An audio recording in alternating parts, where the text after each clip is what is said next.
focus now on the three wide receivers that you have to pick for your daily fantasy lineup. First of all, what's your strategy as far as receivers are concerned for this weekend?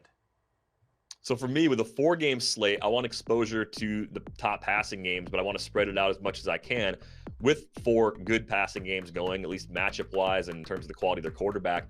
You can do that pretty effectively. So I like Odell Beckham against the Giants a lot. I mean, the Giants are a slight underdog, but I don't really expect that game to get out of hand, lopsided either direction. So I think Beckham's going to get his usual share of targets. And, the Packers secondary has been a sieve for most of this season. So I think that bodes well as well. I think the other perk, I guess, of going after Odell Beckham is that he's $300 cheaper than Antonio Brown. So I like the idea of building that receiving core around Beckham for this weekend. Then Davante Adams has to be a must play. He's 5,600. I know he's touchdown dependent, but he's averaging close to 16 fantasy points per game this season on DraftKings. It's really hard to pass up on a player like that below 6,000, especially with Aaron Rodgers throwing him the ball. So even if Randall Cobb is active again this week, I think Davante Adams at 5,600 is worth getting in there. And then Eli Rogers. If I'm not playing Antonio Brown, I want to get the next best pass catcher in that offense. I guess Le'Veon Bell would be the second best, but he's way too expensive. As far as the receiving core goes, though, Eli Rogers has become that number 2 receiver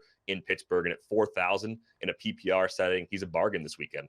What are your feelings on the value of Golden Tate, Lions receiver, former Seahawks receiver, now going back to Seattle? I like him a little bit because I think there could be some garbage time sort of production. The Lions are underdogs. They're going to be playing from behind. And I think Tate's the kind of player it's going to be even more fired up to go into Seattle, a place he used to call home, and have a big game this week. It's a question as to how much he will see Richard Sherman. I imagine it'll be a fair amount, but Tate does move around quite a bit. He can run some routes out of the slot. So I do like Tate as a nice mid-range option at 6,300.